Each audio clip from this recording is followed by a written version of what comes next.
hukum ini cuma 5. Mubah, tarik kiri makruh, tarik kiri lagi jadi haram. Tarik kanan sunnah, tarik kiri kanan lagi jadi wajib.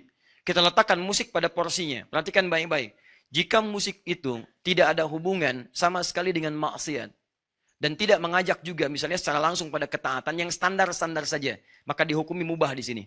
Bisa lagu-lagu kebangsaan yang sifatnya tidak ada lirik maksiat dan sebagainya. Di Saudi ada lagu kebangsaannya, Indonesia ada lagu kebangsaannya. Dan dengan nilai-nilai itu disampaikan nilai-nilai kebangsaan suatu bangsa misalnya. Maka itu masuk pada kategori yang ini saja, mubah. Karena itu hampir tidak ditemukan ulama di setiap tempat walaupun mengharamkan, tapi anehnya agak susah memberikan fatwa haram pada lagu kebangsaannya. Misal cek di Saudi Arabia, pernahkah Anda mendengar ulama Saudi berfatwa haram hukumnya lagu kebangsaan? Kalau disampaikan selesai urusan kehidupannya. Baik. Kan tidak mendengar. Ya, sama di Indonesia juga begitu. Yang mengatakan haram, nggak ada yang berani. Ayo posting, haram lagu Indonesia Raya. Kalau tidak berurusan dengan tersangka dan sebagainya. Kartu merah dia tuh. Ya. Kenapa?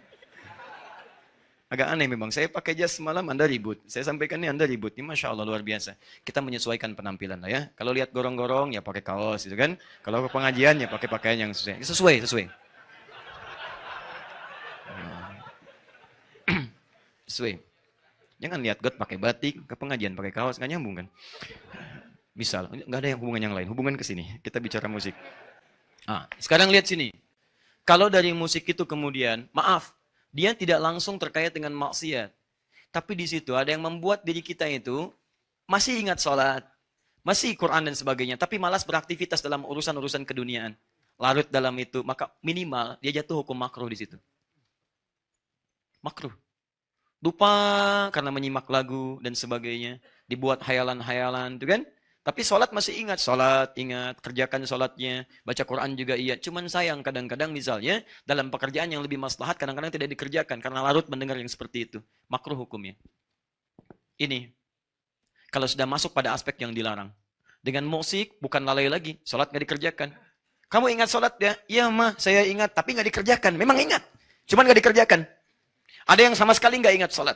Ada yang langsung bermaksiat di situ. Alat-alatnya sudah ada drumnya, ada gitarnya, ada macam-macamnya. Sampingnya apa? Minumannya juga ada. Bukan minuman biasa. Begitu minum, bermasalah. Ada tabletnya juga bukan tablet biasa. Begitu dimakan, ada persoalan di situ. Dan seterusnya. Mabuknya ada. Mohon maaf, sakaunya ada di situ. Zinanya juga ada di situ. Yang kalau berdendang, maaf ya, pelakunya saja sudah masuk dengan cara maksiat.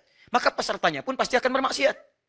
Silakan Anda lihat konser-konser musik yang diawali para penyanyinya dengan proses yang salah, dengan bermaksiat di situ, maka akan menghasilkan para peserta pun yang larut dalam maksiat.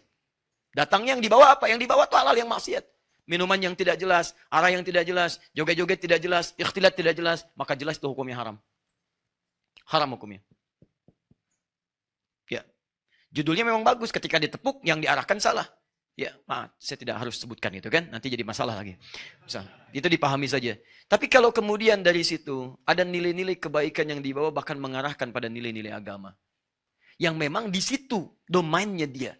Di situ bakatnya, hidupnya di situ. Siapa contohnya? Jangan ambil contoh sekarang. Ambil contoh di masa Nabi, namanya Hasan bin Thabit. Hasan bin Thabit. Bahkan langsung dipuji oleh Nabi SAW. Bahkan dinantikan syairnya. Begitu ada yang mencela, Hasan tampil membela Nabi SAW dengan syairnya. Bahkan di situ dibutuhkan syairnya Hasan untuk membela nilai-nilai Islam. Karena konteksnya sangat dibutuhkan. Naik hukumnya bukan sekedar mubah. Ada nilai sunnah di situ. Karena golongan-golongan itu tidak bisa mendengar yang lain kecuali syair. Bahkan bisa jatuh pada hukum yang sangat luar biasa. Walaupun ini jarang. Sangat jarang. Bisa masuk pada kategori wajib. Kalau memang itu jadi wasilah satu-satunya untuk memahamkan orang tentang Islam. Contoh, saya bertemu dengan Profesor Silmi. Hamid As-Silmi. Beliau dari Kanada. Tidak sedikit orang Kanada masuk Islam. Karena mendengar lirik-lirik keislaman. Karena memang dunianya di situ. Kalian sering dengar Justin Bieber, macam-macam dan sebagainya. Misalnya, satu kali dia mendengar lirik-lirik Islam. Begitu mendengar dia penasaran. Karena dia ahli musik, dia dengar masuk Islam karena mendengar lirik-lirik Islami. Memang poinnya cuma itu. Dipakai yang lain nggak bisa. Diajak dengan kalimat nggak bisa. Didakwahi nggak bisa. Dengan toleransi juga nggak bisa. Dengan kalimat-kalimat baik nggak bisa. Ditraktir nggak bisa. Begitu dengar lirik, masuk Islam. Pertanyaan saya, apa hukum yang seperti itu? Apakah Anda katakan haram? Kalau status masuk Islamnya dengan cara yang haram, bagaimana? Oh, ini Islam haram. Islam haram bagaimana? Nggak bisa. Nggak bisa. Ya. Maka dari situ, Jangan cepat menyimpulkan sesuatu, apalagi pada hal yang tidak Anda ketahui. Ulama saja berbeda pendapat dengan orientasinya, tapi masih memberikan ruang pada yang lainnya. Dan yang paling luar biasa adalah ketika Anda ingin menulis sesuatu, coba lihat tuh referensinya. Sehingga bisa ada kesimpulan yang paripurna di sini. Jangan asal dikeluarkan kalimat. Sehingga membuat kemudian orang-orang jadi bingung dengan apa yang kita sampaikan. Karena situ, silahkan Anda lihat di sini sikapi dengan baik. Dan ulama sepakat di sini. Jika alat-alat yang digunakan untuk maslahat bahkan mubah itu. Misal, peraga-peraga untuk anak TK, anak-anak SD. Bukankah orang-orang sekarang mengajarkan, maaf, baca Quran, baca kalimat-kalimat hijaiyah dengan menggunakan nyanyian? Alif, ba, ta, tha, jim, ha, kha. Nyanyian bukan? Ada musiknya enggak? Ada iramanya enggak? Ada. Lalu Anda katakan, haram. Masya Allah, bagaimana? Dan dunia anak berbeda dengan dunia orang dewasa. Silahkan tanyakan pada pakar anak-anak. Akan lain. Psikologi mereka lain. Senang mendengar ada yang iramanya. Senang melihat sesuatunya. Makanya ketika diberikan sesuatu dengan pendidikan yang tadi, cepat mereka. Karena itulah dulu, orang-orang mengajarkan anak-anak itu salah satunya dengan irama-irama yang diambil dari teori-teori musik, tapi dialihkan kepada konteks pelajaran. Bukan musik-musik maksiat. Rumusnya tetap 16 rumus disebut dengan bahar. Formulanya sama, tapi dialihkan bentuknya. Contoh, jadilah Alfiyah Ibnu Malik. Alfiyah sampai sekarang dipelajari di pesantren. Semua pesantren, bahkan pesantren Salafi mempelajari Alfiyah. Tapi tidak ada satupun ulama salaf yang mengatakan Alfiyah haram. Kenapa? Karena nilainya pada pendidikan, nilai-nilai bahasa Arab. Padahal Alfiyah itu disusun dengan syair. Rumusnya rajaz, dan di situ ada iramanya. Kalamuna lafzun mufidun kastaqim wasmun wa fi'lun thumma harfunil kalim wahiduhu kalimatun wal qawlu am wa kalimatun biha kalamun qad yu'am bil jarri wat tanwini wan nida wa al wa musnadin lil ismi tamyizun hasal bitafa'alti atat wa ya if'ali wa nunik balan nafi'un jali. Ada iramanya, ada qafiyahnya, tapi tidak ada satupun yang mengatakan haram. Tidak. Kenapa? Karena nilai-nilai tadi dialihkan pada hal-hal yang bermanfaat dalam kehidupan. Ada alfiyah ilmu hadis pakai syair. Ada alfiyah ilmu Quran pakai syair. Tapi menariknya, tidak ada satupun ulama mengatakan alfiyah hadis haram. Alfiyah syair, alfiyah Quran haram. Tidak ada. Alfiyah Quran itu bukan Qurannya, tapi syair-syair untuk memahami ilmu-ilmu Al-Quran. Teman-teman, hadir. Yang jadi masalah, ketika Quran ditinggalkan, hadis ditinggalkan, dibawalah notasi-notasi itu pada keperluan maksiat lagi. Disusun alat-alatnya. Karena kebanyakan dipakai maksiat, akhirnya orang umumnya memahami. Kalau ada alat itu lekat dengan maksiat, akhirnya umumnya cenderung untuk menjauhinya. Muncul rumusan, nggak ada masalah. CDF, GABC, GABC, DFIS G, DBC, ABCIS D, ABCIS D, FIS A, FIS A, BCIS E, BCIS E, FIS AIS B, FIS AIS B, CIS AIS FIS. Jadi gitar, kunci A, kunci B, kunci C, ya, kunci G, kunci F, dan sebagainya. Ditarik kemudian ke notasi ke piano, ada do re mi fa sol la si do. Asalnya dari mana? Dari bahasa Arab. Dal ra mim fa sol lam do re mi fa sol la si do, dal ra mim fa sol lam dal. Ya. Dal ra mim fa sol lam dal. Ya, sol do re mi fa sol la si do. Betul. Saya tidak bercanda. Kalau Anda cari ini asalnya, ini semua asalnya, ini semua dari notasi-notasi dari ilmu syair asalnya. Ditarik, dan yang menemukan ini orang Islam. Sekali lagi, Anda coba mainlah. Kalau ada rezeki, main ke Melbourne. Ya. Tahu Melbourne? Lampu merah, senuan dikit. Anda masuk ke Melbourne, main ke Islamic Museum. Islamic Museum. Jadi kalau kita datang, ini posisinya di sini. Anda datang dari sini nih. Lewat sini. Ini nggak bisa parkir di sini, nanti diusir warga. Anda ke sini. Ini ada parkiran di sini. Parkirannya cukup luas. Anda masuk dari pintu belakangnya ke sini. Di sini ada tukang kebab. Di sini ada pelayan perempuan, ya. Belum nikah, masih ada peluang. Orang masuk sini. Ini tangga ke atas. Anda jangan naik tangga, lurus ke sini aja. Nah, di ruangan ini nanti ada Hazanah Islamic Gallery. Disitulah teman-teman Anda akan temukan bagaimana terkumpul hasil peninggalan orang Islam, karya-karya orang Islam. Di antaranya apa? Ada karya tentang prototipe pesawat Abbas bin Firnas. Di atasnya langsung diberikan gambarannya. Ada karya-karya Avicenna, dan ada karya-karya disebutkan catur di situ ada. Kemudian alat musik Islam, disebutnya alat musik Islam. Imam Azif ada pada zaman dulu. Dan ditemukan notasi termasuk catur. Papan caturnya ada. Syatranj, itu ditemukannya oleh siapa? Orang Persia, kemudian diberikan notasi dari orang Islam. Raja, dari kata Malik. Ya. Kemudian ada patih lagi di situ. Ada kemudian kuncung, ya. Dan itu ada istilah-istilahnya. Betul. Ya kan? Gini. Kuncung, garanya lurus gini. Ada yang seperti ini. Ada yang putih, ada yang hitam kan? Baik yang putih lurus begini, yang hitam begini. Nggak bisa lurus dia. Beleng aja begini. Ya, jadi kalau ada orang jalannya miring, kuncung. Ya, bisa. Ya, termasuk di sini ada notasi tadi, do, re, mi, fa, sol, la, si, do, dari mana diambilnya. Anda bisa foto itu.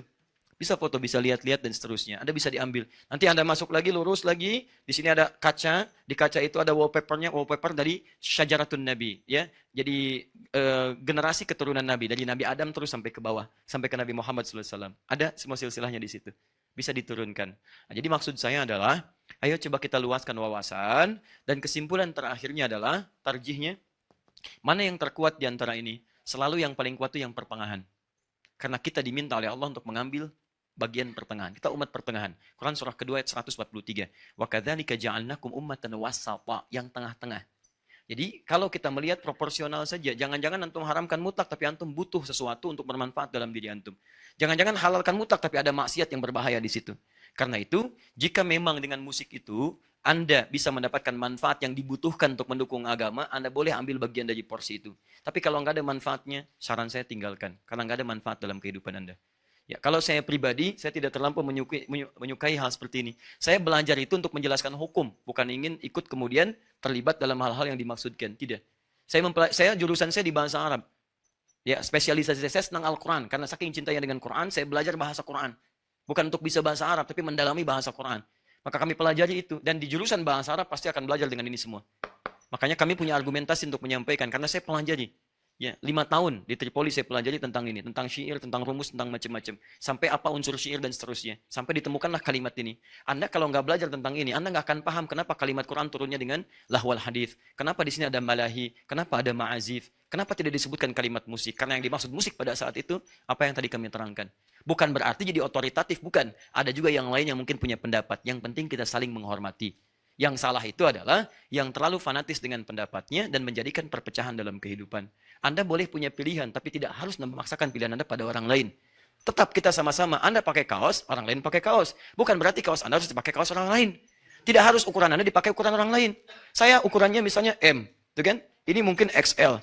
Apakah mungkin saya paksakan kaos saya dipakai kaos oleh Mas Dwi misalnya? Nggak bisa. Nggak bisa. Yang penting sama-sama pakai kaos. Yang salah yang nggak pakai baju.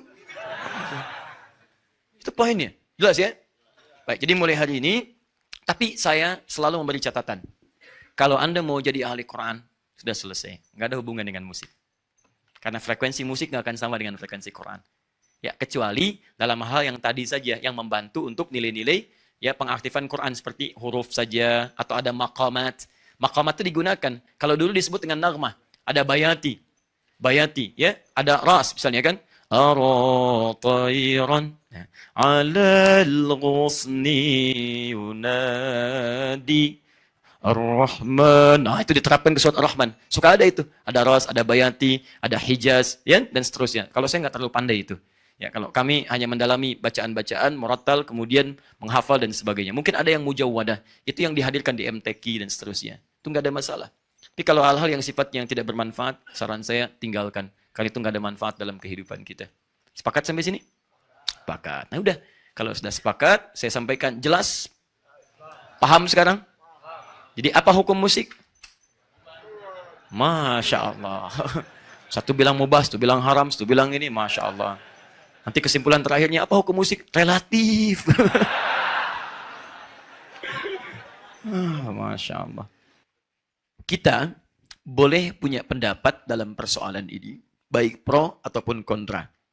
Tapi bahasan kita hari ini bukan ingin menguatkan yang pro atau ingin menolak yang kontra, tapi membuka wawasan bagaimana hukum itu bisa ditenun dengan keadaan yang lebih baik, wawasan yang luas, sehingga Anda bisa menyimpulkan, oh ini rupanya seperti ini pandangannya. Kalau yang pro begini, kalau yang kontra begini. Dari pengetahuan inilah Anda silahkan nanti bisa menyimpulkan dan mengikuti mana yang ingin Anda pilih sesuai dengan wawasan-wawasan yang ditampilkan dalam kebolehan ranah syariat, Al-Quran, dan Sunnah. Sepakat sampai sini? Baik. Tapi ingat, kesepakatan kita masih ditenun dengan kalimat yang sama. Jangan sampai perbedaan kita dalam menyikapi satu persoalan menjadikan kita kemudian terpecah belah dan tidak saling segur sapa. Paham?